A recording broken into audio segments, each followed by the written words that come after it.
I'd like to introduce Michael White, CEO of IBK Capital, who will be moderating our next panel on securing the critical mineral supply chain. Michael?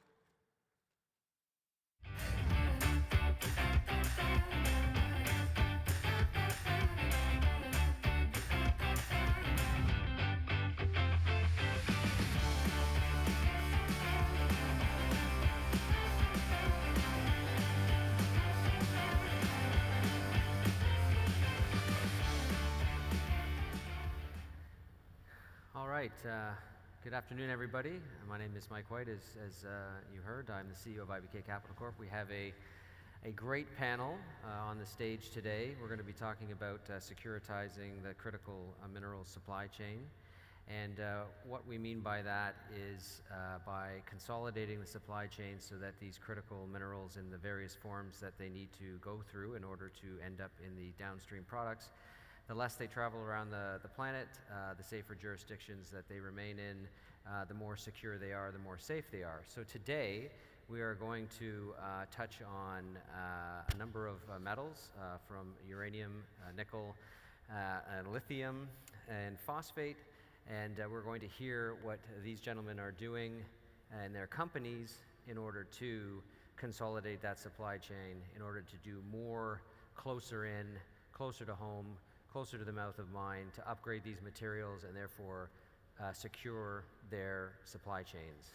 We have a great panel, as I mentioned. I'm going to go from my left, across. First, we have Killian Charles. He's the president and CEO of Brunswick Exploration, and they're exploring for lithium in Canada, and I've been told Greenland. That's correct. And then we have Ed Ho. He's the resident expert on nuclear energy and the energy transition. Next to Ed is Pierre-Philippe Dupont. He's the Vice President of Sustainability at Canada Nickel. And next to him is John Pasalacqua. He's the CEO of First Phosphate. Probably saw him earlier today on the stage. And to end us off today is Iggy Tan, and he's the non-executive chair of Lithium Universe. So the question is, what are you doing to help consolidate your supply chain and therefore secure your critical mineral supply chain? And I'll pass it over to you, Killian. Thank you. Thank you for the panelists and having me here. Look, I think it's quite an interesting question because, security of supply chain was always something that as a mining industry we talked about for a long time, but we never really cared about. This is something that we have not seen in the last 50 years of the mining industry, right? It was just something that we did not care. And here, whether it's uranium, lithium, nickel, any copper, any other commodity, it actually matters. And once you start to talk about geopolitical issue, it's a whole other ballgame when it comes to commodities, right? We'll never kid ourselves that countries like the US have gone to war and spent trillions of dollars to secure themselves the necessary commodities for their economy. And that's what we're talking about when it comes to securing the commodity chain here. It is something that is unprecedented for our industry to be faced with. What can we do? I think, individually we all come from different angles in terms of what we're trying to do. We're obviously on the upstream side, looking to help out on the raw commodity. There's people here on the downstream side, the mid-range. There's a variety of different opinions. But I think more than anything else, it's political willpower. Right? That is something that we definitely need to see first and foremost to help, companies push through that. And, talk is cheap. Obviously we are doing our part in advancing that as much as possible. We are exploring Quebec. We are exploring, as you mentioned, in Greenland. We're exploring a jurisdiction that we believe have an end objective in securing that commodity, right? That's why we picked those areas to explore. That's why we picked Quebec. We strongly believe that there's almost no point of exploring for lithium outside of Quebec because it's all there, all that we need. We're exploring in Greenland because we think that that's what Europe needs. But it's going to require our companies and a lot of these companies here to, yes, work together, but to work together with governments and communities. And that's a big ask because they've often been fighting each other for a long time here. So it's definitely going to be interesting. I believe the political willpower is there, and I think the corporate willpower is there, but it's going to go up and down a little bit, I think. Okay, thank you. So a little bit there from Killian. Ed, now we're going to change over to uranium, I believe, right? And you're going to tell us a little bit about the uranium supply chain For sure. and how that can be continue to be secure. Thank you for having me. It's great to be here, and I'm a little bit of an outsider in the sense that I'm not in mining. I'm not in the. I'm an outside energy consultant and focus on the energy transition. And so the way I frame, things in the context of what we're doing in the panel. First of all, as far as uranium goes, it's an incredibly valuable strategic asset for Canada as far as its strategic energy security goes, and as far as climate solutions go. So I would say we tend to exclude uranium from the conversation when it comes to talking about critical minerals. And for me, uranium is part of the big part of the solution. When I'm talking about the framing the solution, why we're here, all of us in some form or another, is we're here to what are the solutions to decarbonize? And those solutions are basically, in reductionist terms, we want to reduce the amount of CO2, and how are we going to do that? Reality is we're going to try to electrify everything, more or less. And in some form, everyone's here because their material will either produce electrons, transmit electrons, store electrons, in one form or another, and that's why they're so critical in this transition to 2050. Now, I'm sorry, my wife makes me always take notes so I don't lose my train of thought.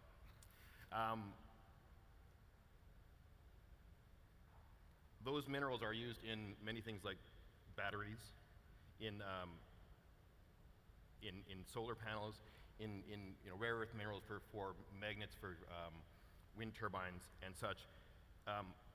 But when it comes right down to it, we need more electricity, and the uranium and the nuclear industry in Canada needs to grow, and that's very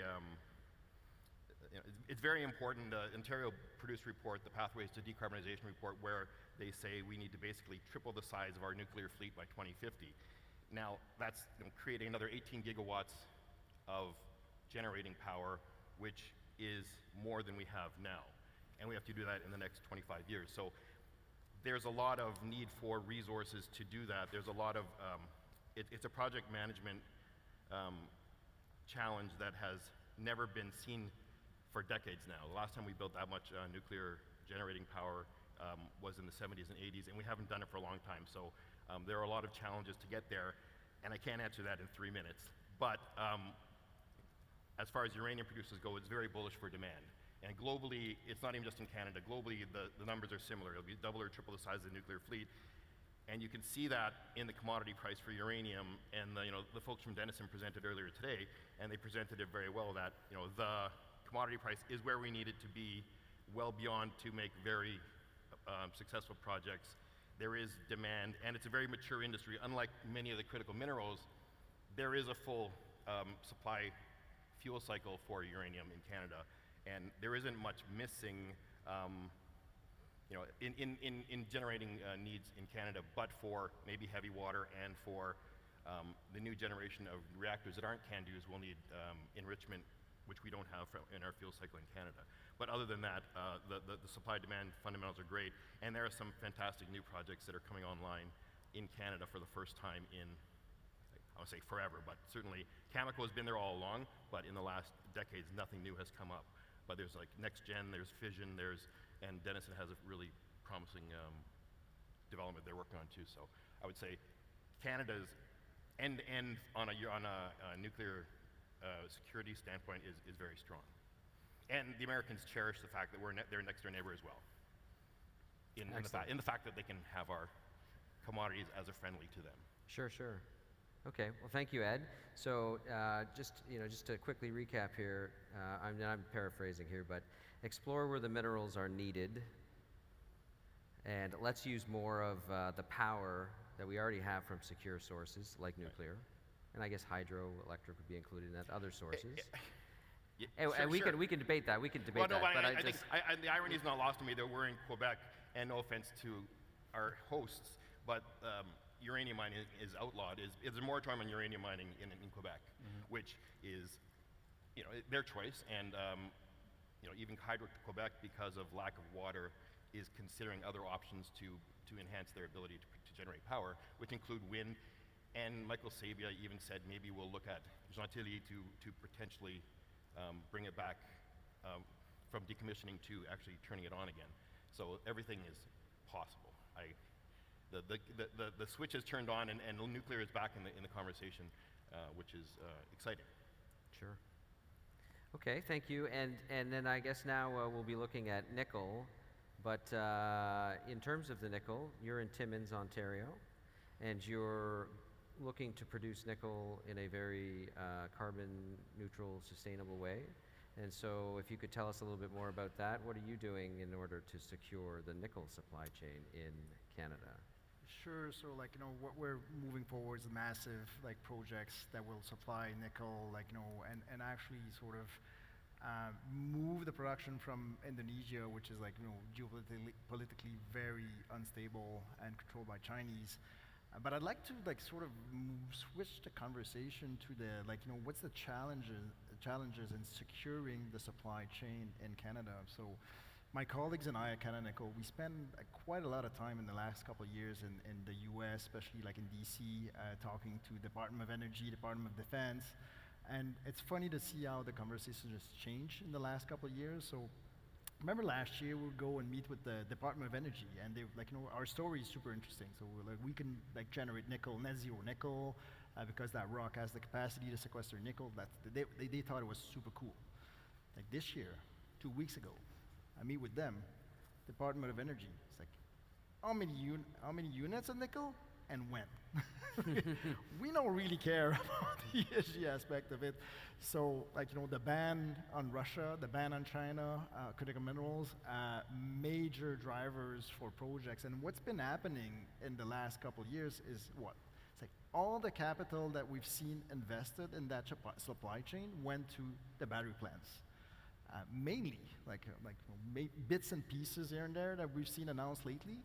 But that's been what's been happening. And in the last couple of years, I've been looking at that. It's okay, fine. It's what about the upstream? What's going to happen there? And by talking to these people, Canada, the U.S., the province, all the authorities, if we invest in those plants, it's going to draw investment in the mining. Okay, so basically, if you create the demand, the local demand, you're going to see investment in the upstream. Do you know how long it takes to develop a mine? Do you know how long it takes? So it seems to be very challenging. I think we actually need to move, switch the conversation to we need to have an integrated strategy, the U.S., Canada, the provinces, into securing that supply chain. We know that the projects are there. Lithium's there, nickel's there, graphite's there. Everything's there. But it's really difficult right now to raise capital to develop those projects. And the midstream in Canada is completely inexistent, especially on the nickel space. So obviously, we'll need to see a better integrated sort of vision in North America to actually secure. We're talking right now, the U.S. are talking national security. They're not talking about EVs and all that. They're talking about how can we secure our stockpiles? How can we secure the defense? How can we secure? So I think we need to have a better integrated, as North Americans, let's put it this way, a better integrated strategy to make sure that we actually have all the pieces of the supply chain. What's going to happen with these battery plants? Where are they going to get the supply? In foreign entity of concern, this is going to keep well, going. Perhaps we can lead as miners. Perhaps we can do more from the upstream to go towards the downstream and take more control over that. And I think, John, you're in phosphate in the soon to be a producer of phosphate, many tons of phosphate, and I know that you're working towards that. Are you not working towards upgrading the phosphate and making it available in a more pure form for your downstream customers? You want to tell us a little bit about that? Yeah, so we are into the lithium iron phosphate battery. Obviously that contains 3 elements, lithium, iron, and phosphate. And what's really interesting about lithium iron phosphate, especially for Quebec, is that Quebec is completely self-sufficient in lithium iron phosphate battery. We have lithium, That would be from other producers such as Sayona, Namaska, and other ones coming online, Brunswick and others. And then for phosphate and for iron, believe it or not, both of those products we were able to create from our property in the Saguenay-Lac-Saint-Jean area, just 2 hours north of here, right by Rio Tinto facilities where there's excellent infrastructure. So we pull out apatite, but very high purity apatite, apatite which is able to create a lot of purified phosphoric acid. So we can make that on site, so there's not a big carbon footprint. We secure it. And then also, in order to get to the apatite, we have to pull out magnetite, which is iron. And that iron can be made into iron powder, which then is used to make LFP battery. So LFP battery, phosphate, iron powder, and lithium carbonate. Oh, yeah. So we've got all that in Quebec. So I think that's a really strategic advantage. So we're building on that. The fact that we secured our own raw materials because they're our own, together with partners in Quebec. But also what we're doing is, we're not just looking at it as a mine. We're looking downstream. We're looking downstream to where our clients are. And we've already signed significant offtakes for lithium iron phosphate cathode active material, especially in the US. A number of parties interested in Canada as well, and even in Europe. So that's a very good integration where you're looking at the whole supply chain. We're looking to build a whole supply chain, right from critical minerals to the processing of those critical minerals to the cathode active materials themselves. At that point, we stop. It's a bit too much. Somebody else can make the cells and the batteries. But also in those three sectors that I just mentioned, we realize it's a lot for one company to take on. So we're working very carefully with partners in that area. But very well-heeled strategic partners, some of the best in the world for sulfuric acid, purified phosphoric acid, technology for making iron phosphate and lithium iron phosphate. So, that's the way that we secure that. And we're all working with, predominantly Western companies, but all across the Western world. And do you find that you're in some way leading that charge? I mean, any industry needs leadership, right? Whatever we're going to, and especially in our business, right? When you're looking to put a mine into production, it takes a village, as they say, right, to do that, and it takes a lot of leadership. If we as miners are going to consolidate the supply chain and therefore secure the supply chain like you're doing, John, how just quickly, I know we don't have a lot of time, but how do you pick your partners? How do you get other players in the supply chain in line with your vision? Yeah, so first of all, believe it or not, it might sound trivial, but a great attitude. The people who have excitement, philosophically want to go the same way we do, which is a full North American supply chain. If I pick up the phone to somebody and they say, well, I don't really need you, or you don't really need us because you could find this way around the Inflation Reduction Act, I'm like, not interested. We're going by the spirit of the law. We want to stand up a supply chain here in North America. It's a prerogative of our countries. It's a prerogative of our governments. That's what they've asked us to do. They haven't asked us to sick 100 lawyers on the Inflation Reduction Act and try and find our ways around it. In fact, what they did in the second version of the Inflation Reduction Act, tried to close the loopholes. And there's going to be a third and a fourth and a fifth until people get it that, look, you gotta be part of the world, you gotta be together with the world, but at the same time, you need to have your industry back at home as a starting point. So that's the way we're doing it. It's philosophically, number one, you gotta be into a fully North American supply chain with partners, friendly countries, and then, from there, you'd look for somebody who's well-heeled, somebody who's got experience in the sector, who's been there for a long time, or something very revolutionary. Generally, we're looking for partners who have deep experience in their field and focused, right? We want to be really focused in what we do, and we look for our partners to be focused all over the board. So when you bring 4 or 5 partners together, fit together like Lego bricks or puzzles, and everybody does what they have to do, and everyone's got a competence, and that's a supply chain. Very good. Well, let's give Iggy a chance. I know you're doing some great things in terms of lithium, production of lithium and the upgrading of lithium. Right now, lithium, for the most part, is upgraded in China. It controls about 80–90% of the upgrading of the world's lithium, battery-grade lithium, the end product. So, but Iggy, you're gonna do your part to make sure that it's done in country where it's produced. Yeah. So I'm going to make 2 points. Basically, yes, it's a good idea to onshore the supply chain, and I'll talk a bit about what we're doing as a company. And then also I want to give you a reality check of where you are. Number one, in lithium, a lot of spodumene is shifted to China to be converted into chemicals and then comes all the way back. And then it feeds into the cathode plants and battery plants. So it's obvious the biggest issue is there's no converters in the North American market. So that's the biggest supply chain risk. Our company is building a lithium conversion plant in Bécancour, 16,000 tons per annum. Based on our experience running these plants around the world and using the same technology. So yes, it's important to start securing or onshoring the supply chain. But the reality check is if you understand all the things that actually go into a lithium battery for this EV transition, there are thousands of materials and technology that goes into this battery. And the notion that you can onshore this full supply chain when countries like Japan and China started 25 years ago.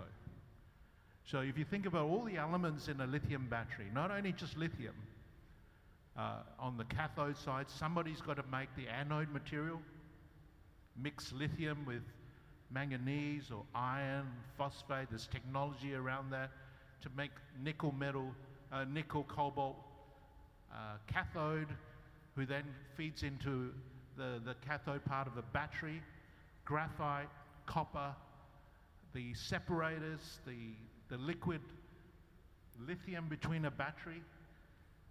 There's so many elements in this battery supply chain, and yes, it's a good idea to start, but the reality check is that you've only started at the first step. And there is many years of development to get to full onshore of the supply chain for the batteries. Because people don't think about it. All they think about is lithium, and we need some nickel in a battery. There are thousands of components in a lithium battery if you want to onshore the supply chain.